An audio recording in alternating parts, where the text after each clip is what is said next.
Greetings, listeners. This is Creepy VA, the creepiest voice actor you'll ever know. It's that time. Q&A time. That being said, I got 200 subscribers. More than that, actually. And I'd like to thank every single one of you for helping me out on this. I never thought I was going to get this far. Actually, I was thinking I was probably going to get about maybe around 5 by now. But you guys seem to like it, and I guess I will keep doing it. First off, I had a few questions asked by a few narrators on Skype, and I'll go ahead and get those out of the way first.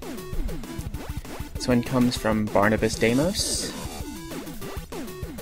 His question is, will you be my skanky whore? Yes, I will. Music Maniac asks, if you say no to Barnabas, then will you be my skanky whore? I will be your skanky whore too. And then Rasta asks,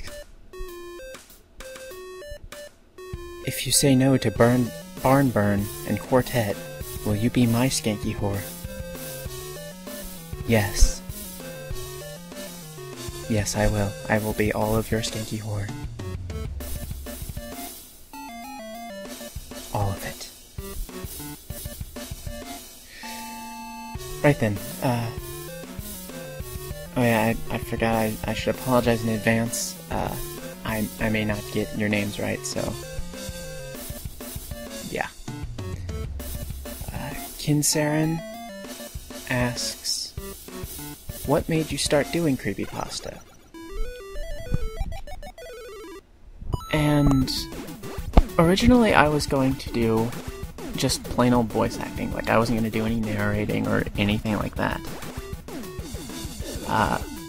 I knew I had the capability of doing creepy voices and all that good stuff, and all of a sudden I get a comment from Creepypasta asking if I was going to do narrations as well, or if I was just going to do straight up voice acting, and that got me to thinking, well, I'm not going to get very noticed in the voice acting community if I just do voice acting. Like, people aren't going to notice me. So I probably should do some narrations. And that's where it all started. So I have Creepypasta to thank for getting me started in doing Creepypasta. Airstar121 asks, what is you best Creepypasta to? I'm not making this up, this was seriously what it said. But I'm going to go ahead and guess it is, what is my favorite Creepypasta? That's my guess. I'm sorry if it's not the right question you asked, Airstar, but I can't understand what you're trying to say sometimes. Sorry. My favorite Creepypasta is the Haunted Majora's Mask. Most people call it the Ben Drowned or something like that, and I really hate whenever it's called Ben Drowned. I loved the Haunted Majora's Mask cartridge because that seemed like it was a more fitting title.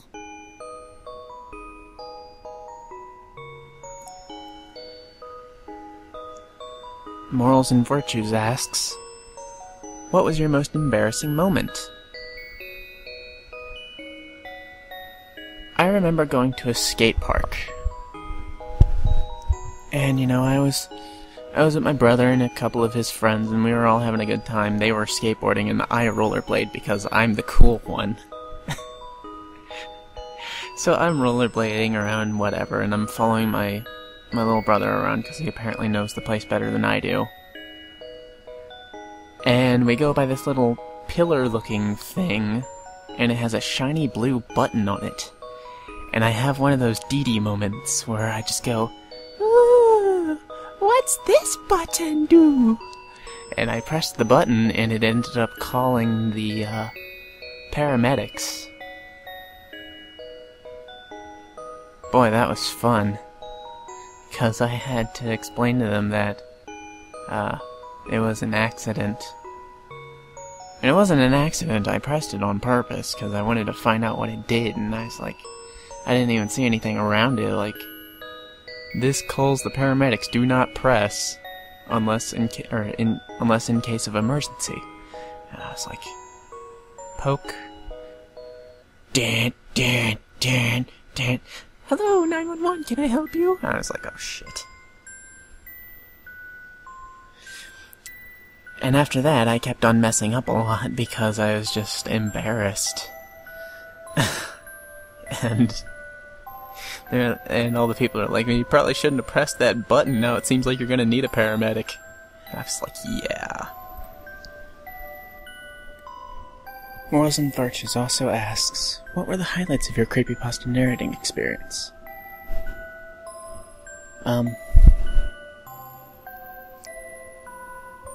I suppose there are 3 major achievements in my whole entire career. The first one would be getting my very first subscriber that I don't know. Second would be having Mr. Creepypasta subscribe to me.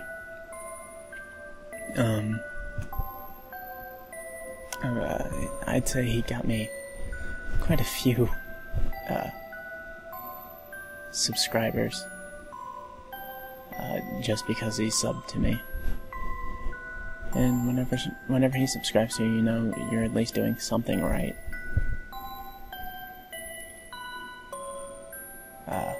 The third one would have to be meeting all of you guys, meeting all the narrators and all the cool people who,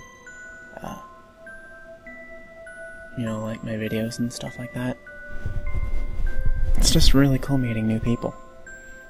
And I'm glad to have met I'm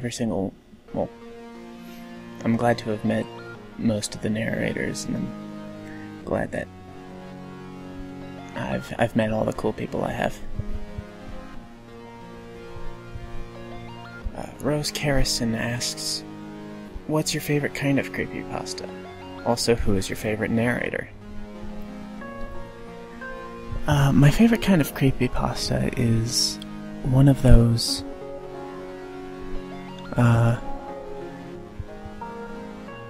suppose it's the twist ending kind, because,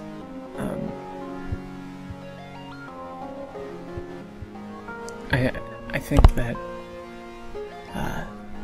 adding a good twist to a story is, very good. I'm not talking about like the M. Night Shyamalan thing. It's like, oh no, somebody got murdered, and guess who it was? A toaster! I made a zombie toaster! No, it's not like that.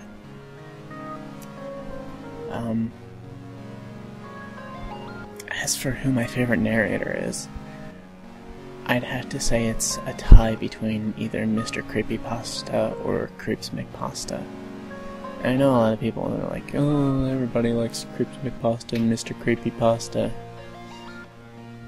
And the reason for that is very self-evident, because they do good work.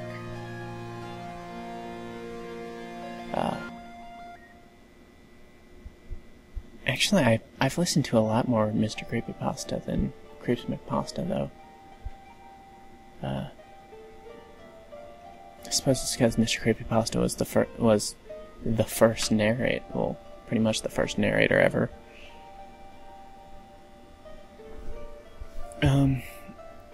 Next, Sinks Paradox. Hey, Sinks.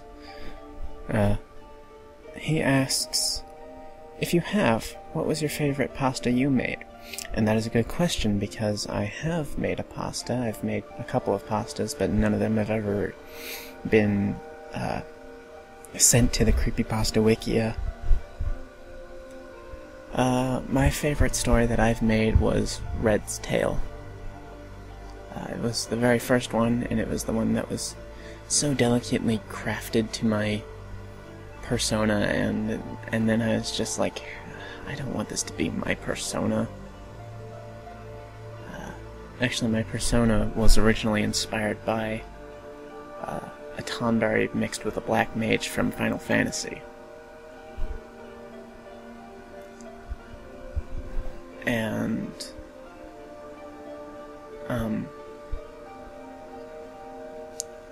yeah, I took a bit of time with making the story for Red's Tale, and I even got Creepypasta to help me out with it because I wanted him to do it since he was the one who got me started.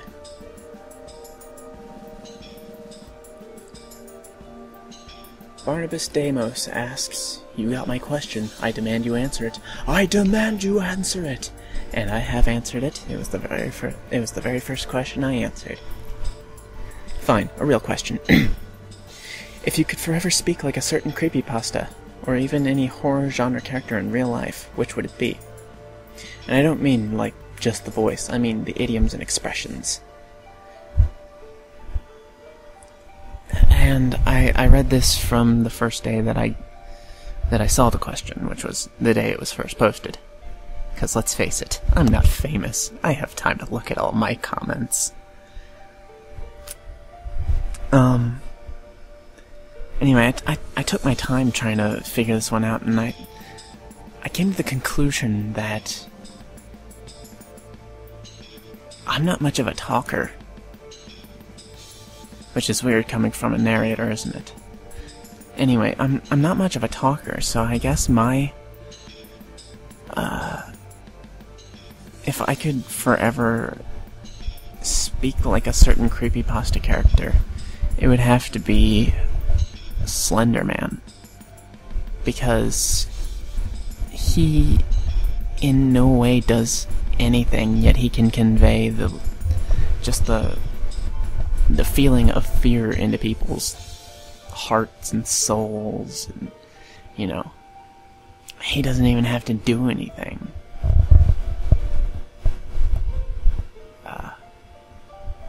He also asks, what kind of reactions do you think you'd get from those close to you? And I was thinking about this one, I was like, well, what do you mean, if I acted like Slender Man? They would be dead, and I would probably be in a nut house. But if you're also talking about the reactions I think I would get if I showed this to some close people, like if I showed my narrations and stuff to them, after the cleansing they would probably go send me to the nut house. And if they just saw Hypno's Lullaby, they would probably not sleep for a little while and think, bullshit, you didn't do this. Avenging Nightmares asks, would you kill it with fire? Yes. Tater chip? Yes. Magic, swords, or knives? Yes. What would you do if the zombie apocalypse happened tomorrow? I would go get bitten, run out into the woods, strip naked, and act like the rake for the rest of my life. Would you do anything for love, but not do that? Yes. Will I ever ask a serious question? No. I think that about sums up my random questions. Of course it does. The Guardian Sees You asks, why do you refuse to make tacos? It's not nice. Okay, I am tired of you telling me to fucking make tacos for you. I do not know how to cook. Seriously! Always fucking ask for goddamn tacos. Quit asking for the tacos. I don't know how to cook. Seriously though, I don't know how to cook. The most things I know how to cook are ramen and pizza. And anything with a microwave. I am a magician with a microwave. Okay? I had White Castle burgers, and and they're the kind that you buy at the store, so they're frozen and they're kind of disgusting whenever you put them in the stove because they get all crunchy and it's disgusting. And whenever you put them in the microwave for however they tell you to do it, it doesn't really come out right. But I found a certain little combination of different power settings and stuff like that, and I've actually been able to make a fairly good White Castle burger.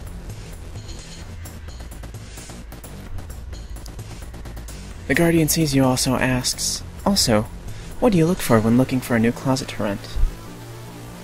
What are you talking about? I don't rent closets, I just live in them. As a matter of fact, all closets are intertwined. That's why I'm able to live in your closet, my closet, Giggle's closet, and everybody else's closet at the same time. Oh, the things I watch you all do. Meow. Kagome4 asks, who inspired you to do voice acting?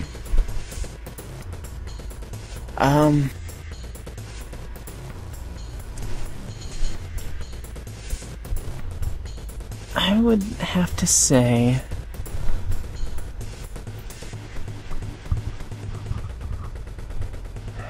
this one's a tough one, because I've been inspired by a lot of voice actors, but to choose just one, I guess it would have to be just all the voice actors. That's the best I can come up with, because I was just so fascinated with voice acting and just how many different voices people can come up with and how they sort of create these different characters. As a matter of fact, probably one of the most inspirational voice actors would have to be Mel Blanc, because he did all these different cartoon characters that everybody loves, and it's just amazing at all the stuff that he's been able to do. So I guess if I had to choose one, it would have to be Mel Blanc, who officially inspired me to do it. What was your worst nightmare when you were a kid? I didn't really have many bad nightmares as a kid, but I can tell you one that happened maybe 3 years ago that actually made me jump in my sleep. I was in this yard. It reminded me of my friend's house, but it was weird because this little kid was there, and I could tell it was a little kid, and I can tell I was a little kid because I was right next to him, and I was probably about the same height, and we were playing with a ball. He kicks the ball really high, and all of a sudden he looks up in the sky and he starts running towards the house, and he runs into this house. And I decided I was going to run in after him. I run in, and I go up the stairs, and I look outside of the window, and I see this gigantic black hole just right next to us. Or just like right out in the sky. And then all of a sudden I just fall right onto the ground, as though I had been tased, pretty much.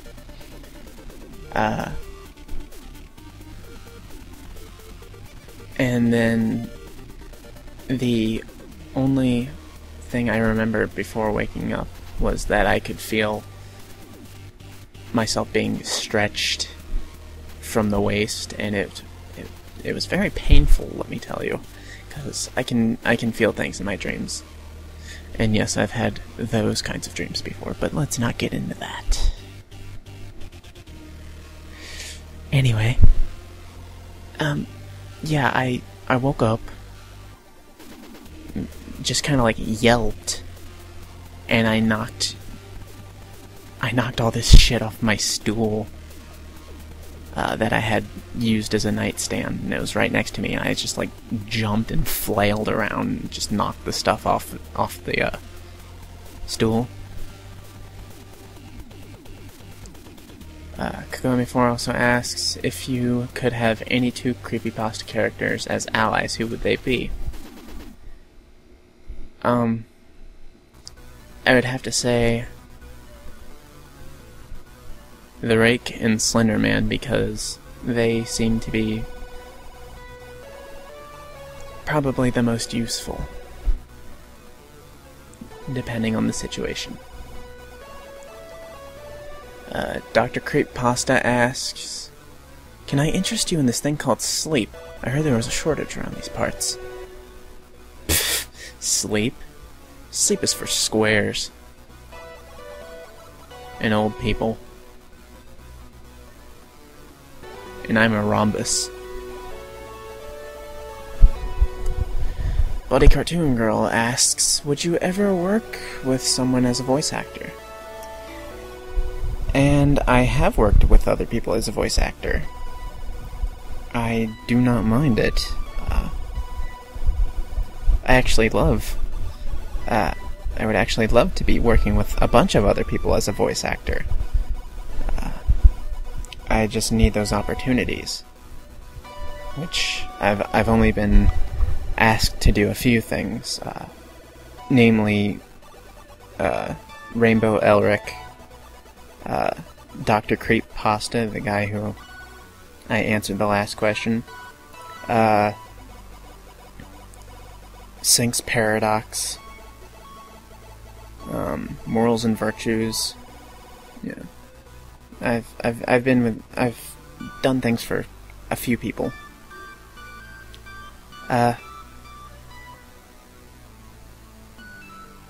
Lastly, Airstar121 asks, what was the first Creepypasta you read? And that would be the Haunted Majora's Mask cartridge. As to how I found it, I was on Gaia Online, and they have this little section that's supposed to be like the 4chan section, which I thought was completely fucking stupid, but whatever. Anyway, it had this post somewhere on there, and it said the Haunted Majora's Mask cartridge, and I read it, and it freaked me the hell out. Like, it sent shivers up my spine because I thought it was real, and that was the original point of it, was to sound like it was real. How I miss those days.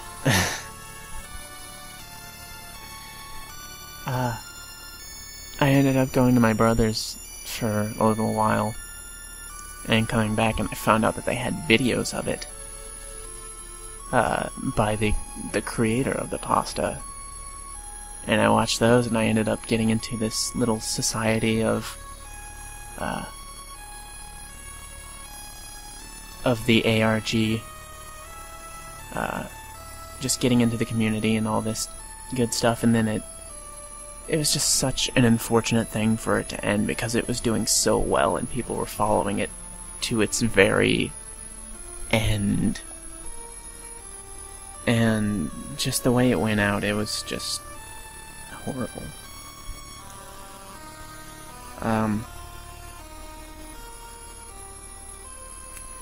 But yeah, after that I had found out about Slenderman. I had watched small parts of Marble Hornets and Tribe 12 and Everyman Hybrid, and then I decided I was going to watch all of Marble Hornets, Tribe 12, and Everyman Hybrid. And those were the only 3 Slenderman videos I watched. I didn't really watch much of the other ones, like Dark Harvest or whatever that one was. But yeah, that eventually led me to the Creepypasta Wikia, and eventually the Creepypasta narrations and stuff like that. Yeah, that sums up all the questions now. Again, I'd like to thank everyone for submitting their questions. I'd like to thank everyone for subscribing, and I think the next time I will do a Q&A would probably be at 1,000 subscribers. So, like, favorite, share my channel, you know. Do whatever you can. Keep showing your love, you know. I'll gladly keep putting out more pastas and stuff like that, and I'll just do what I can. Just as long as you do what you can. Alright guys, thank you.